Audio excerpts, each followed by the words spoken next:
ciidamo uu hogaaminayo taliyaha guud ee qaybta booliiska gobolka Banaadir Sareeyo Guuto Farxaan Maxamuud Aadan Farxaan Qaroole ayaa albaabada isugu dhuftay xarunta Habar Khadiijo ay ku taalo taliska ay hadda sirdoonka qaranka Soomaaliyeed ee NISA Maha Salaad oo lagu daba joogo iyo maleeshiyadii ilaalada u ahayd Maha Salaad iyo isagiiba oo u baxsadeen dhanka madaxtooyada Soomaaliya iyo xiisad ka taagan arrintan kana dhalatay arrintan oo ka taagan magaalada Muqdisho ee caasimadda Soomaaliya taliska guud ee qaybta booliiska gobolka Banaadir oo soo saaray liiska shakhsiyaad ka tirsan dawladda ayna qayb ka yihiin saraakiisha ciidamada dawladdu oo fududeeyay weerarkii lagu qaaday hotel Xayaat xiisad arrintan ka dhalatay oo ka taagan magaalada Muqdisho ee caasimadda Soomaaliya cabsi dagaal oo laga cabsi qabo in fooda isdaraan ciidamo u wata Farxaan Qaroole iyo maleeshiyada ilaalinaysay Mahad Maxamed Salaad taliyaha hay'adda NISA ee sirdoonka qaranka Soomaaliyeed oo lagu soo eedeynaya xilligan inuu ka dambeeyay sidoo kale uu fududeeyay weerarkii lagu qaaday hotel Xayaat oo Muqdisho ka taagan Xasan Sheekh Maxamuud oo loo gudbiyay warqad ah in taliska ciidamada guud ee booliiska gobolka Banaadir ay ka shaqeyn laayeen Maha Salaad sidoo kalena uu doonayo in lagu wareejiyo xogta laamaha sirdoonka ee booliiska gobolka Banaadir saraakiisha booliiska oo iska diiday arrintaasi iyo xiisadda oo meeshii ugu adkay taagan shargareeyo faafiyo xogtan dhammaan taageerayaasha wadaniyiinta ee Soomaaliyeed waxaan halkan idinkula wadaagi doonaa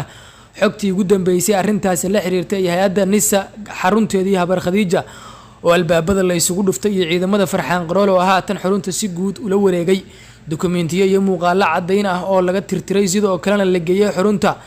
oo laga helay weerarkii lagu qaaday hotel Xayaat iyo goobihii dagaalamayaasha Al-Shabaab ay ka soo galeen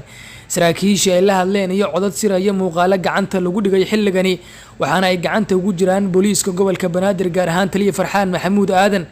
dhammaantiin muuqaalka la gareeya saaxiibayaal YouTube-kana subscribe saarta gambaleelkana furta si aad halkan ugala socotaan xogii ugu dambeeyay arrimaha siyaasadda Soomaaliya dhammaantiina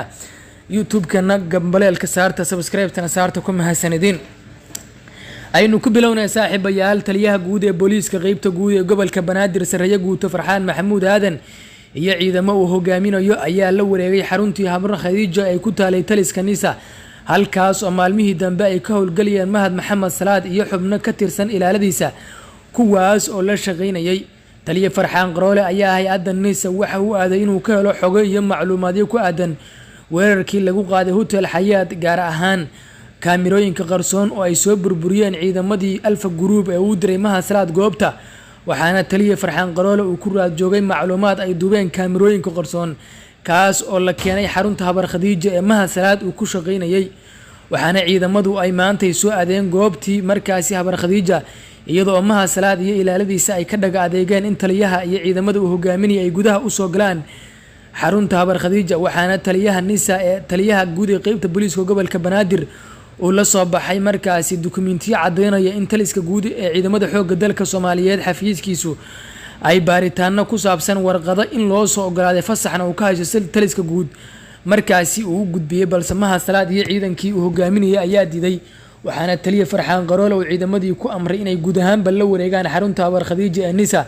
taasina waxa ay dhaleysay in ismaandhaaf u dhexmara labada ciidan balse wax dagaal ah kama dhicin goobta oo Mahad Salaad iyo ciidankiisii ayaa si fudud uga baxay goobta iyagoo aaday dhankaas iyo madaxtooyada Soomaaliya waxaana haatan xarunta Habar Khadiijo la wareegay ciidamada booliiska gobolka Banaadir gaar ahaan ciidanka Ramcad oo uu hogaaminayo taliye Farxaan Maxamuud Aadan Farxaan Qaroole waxaana la helay xogo iyo macluumaadyo sir oo ku saabsan qaabkii loo weeraray hotel Xayaat iyadoo markaasi wadooyinka oo dhan ay xirnaayeen iyo ciddii fududeysay taliyaha NISA Mahad Salaad ayaa ciidamada Alfa Group markaasi ku amray inay dhulka la simaan sidoo kalena ay burburiyaan xataa kaamirooyinkii wadooyinka ku xirnaa isagoo oo sheegay inaan loo baahnayn in wax macluumaad laga helo weerarkii lagu qaaday hotel Xayaat balse xogo muuqaal oo ay duubeen kaamirooyinka qarsoon ayaa la keenay xarunta Habar Khadiijo waxaana keenay ciidanka Alfa Group waxaana haatan arrintaasi gacanta ku haya taliyaha booliiska guud ee qaybta gobolka Banaadir Farxaan Maxamuud Aadan maxay ahayd warqadii la yaabka lahayd ee Farxaan Qaroole uu la wadaagay Xasan Sheekh Maxamuud taliyaha guud ee qaybta booliiska gobolka Banaadir Farxaan Maxamuud Aadan ayaa warqad u gudbiyay madaxweyne Xasan Sheekh Maxamuud isagoo oo sheegay in hay'adii booliiska gobolka Banaadir iyo sidoo kale laamaha ammaankuba ay ka shaqeyn laayeen Mahad Maxamed Salaad gaar ahaan laamaha checkpointyada iyo sidoo kale goobaha lagu baaro dadka waxaana ay sheegeen in goobahaasi uu xiriir dhow la sameeyay muddadii la magacaabay Mahad Maxamed Salaad iyadoo markaasi uu sheegay in xilligan magaalada Muqdisho ku jiraan ku dhawaad 3 gaari oo qaraxyada qaada kuwaas oo Mahad Salaad markaasi ka codsaday in markaasi laamaha ammaanku ay gudbiyaan si hoose loo helay xogtaasi ayna ku jiraan magaalada muqdisho ee caasimadda Soomaaliya. macluumaadyadan oo qoraal iyo dukumiintiyo iyo sidoo kale muuqaalo ah ayuu la wadaagay madaxweynaha Xasan Sheekh Maxamuud isagoo oo sheegay in taliska guud ee qaybta booliiska gobolka Banaadir iyo laamaha ammaanka Muqdishoba ay ka shaqeyn laayeen Mahad Maxamed Salaad balse wax jawaab celin kuma uusan soo celin. Xasan Sheekh Maxamuud isagoo Farxaan Qaroole uu hawshiisii uu qaranka ugu adeegayay wato iyo sidii shacabku ku dhaqan gobolka Banaadir loo badbaadin lahaa waxaana taliyuhu markaasi weerar iyo sidoo kale markaasi xog raadinba u aaday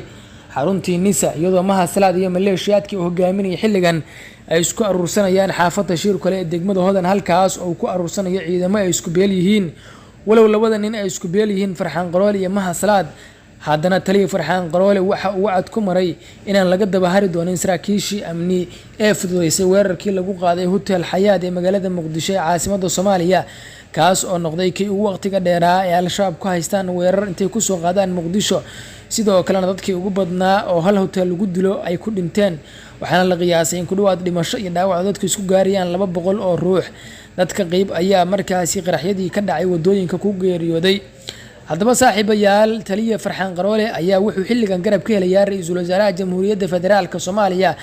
Xamse Cabdi Barre kaas oo sheegay in loo baahan yahay in cid walba oo gabtay shaqadeeda lala xisaabtamo waxaana taliye Farxaan Qaroole uu ku raad joogaa muuqaaladii markaasi cadeymaha ahaa iyadoo qaybo kamid ah muuqaaladaasina uu la wadaago ra'iisul wasaare Xamse Cabdi Barre waana tan keentay in ra'iisul wasaaruhu uu qaato go'aan lama filaan oo degdeg ah kaas oo ku aadan in lala xisaabtami doono cid walba oo ka dambeysay weerarkii lagu soo qaaday Hotel Xayaat ee shacabka ugu faraha badan ee Soomaaliyeed ay ku geeriyoodeen waxaana taliyaha markaasi Mahad Maxamed Salaad markaasi uu islahaa waxaad garab ka helaysaa ra'iisul wasaare Xamse Cabdi Barre balse ra'iisul wasaare Xamse Cabdi Barre ayaa ku gacan sayray oo sheegay inaan la aqbali doonin in dhiigga shacabka Soomaaliyeed uu si macno la'aan ah ku qabto waxaana markaasi Farxaan Qaroole uu garab weyn ka helayaa taliyaha markaasi ra'iisul wasaare Xamse Cabdi Barre iyo si ay markaasina iyo xubin firfircoon markaasi ama ra'iisul wasaaraha xukuumadda federaalka ee Soomaaliya waxaana xaaladdu haatan maraysaa meeshii ugu dambeysay iyadoo laga cabsi qabo in maalmaha ama saacadaha soo aadan ay kooxdii meesha laga saaray ay weerar ku soo qaadaan balse taliska guud ee qaybta booliiska gobolka Banaadir ayaa keenay ciidamo dheeraad inta uu socdo howlgalka lagu badbaadinayo ciidii sida rasmiga ah uga dambeysay sidoo kale uu afduubatay marxuumad Igraan Tahliil iyo sidoo kale ciidii sida tooska ahayd markaasi u fulisay weerarkii lagu qaaday Hotel Xayaat kaas oo muuqaalo iyo cadeymo laga helay waxyaalaha isweydiinta mudan waxa ay tahay in Mahad Salaad iyo kooxdiisa aysan badoonayn in wax macluumaad laga helo weerarkii lagu qaaday Hotel Xayaat ay fuliyeen dagaalamayaasha ururka al-shabaab iyadoo muuqaalada cadeymaha ahba la soo gelin doono page-ka markaasi al-shabaab ay isticmaalaan al-Andalus halkan ayaan idin kula wadaagi doonaa xogihii ugu dambeeyay ee weerarkii markaasi lagu hoobtay ee ka dhacay magaalada Muqdisho ee caasimadda Soomaaliya iyadoo xaalku xilligan uu yahay allow sahal. haddaba saaxiibayaal muuqaalkan dhammaantiin sii share gareey lana wadaaga saaxiibadiina si aad halkan ugala socotaan xogihii ugu dambeeyay arrimaha siyaasadda ee Soomaaliya shacabkii ugu badnaa ayaa isaga soo baxay Muqdisho iyadoo dadka hoteelada deganaa xataa ay cabsi weyn ka qabaan in mar uun loogu yimaado hoteelada ay ka degan yihiin magaalada Muqdisho ee caasimadda Soomaaliya iyagoo xilligan door bidaya inay ku laabtaan deegaanadii iyo sidoo kale gobolladii ay ka yimaadeen si ay ugu badbaadaan ama sidoo kale markaasi dhagarta kooxdan ay uga badbaadaan markay goobahaasi ay tagaan shacabkani.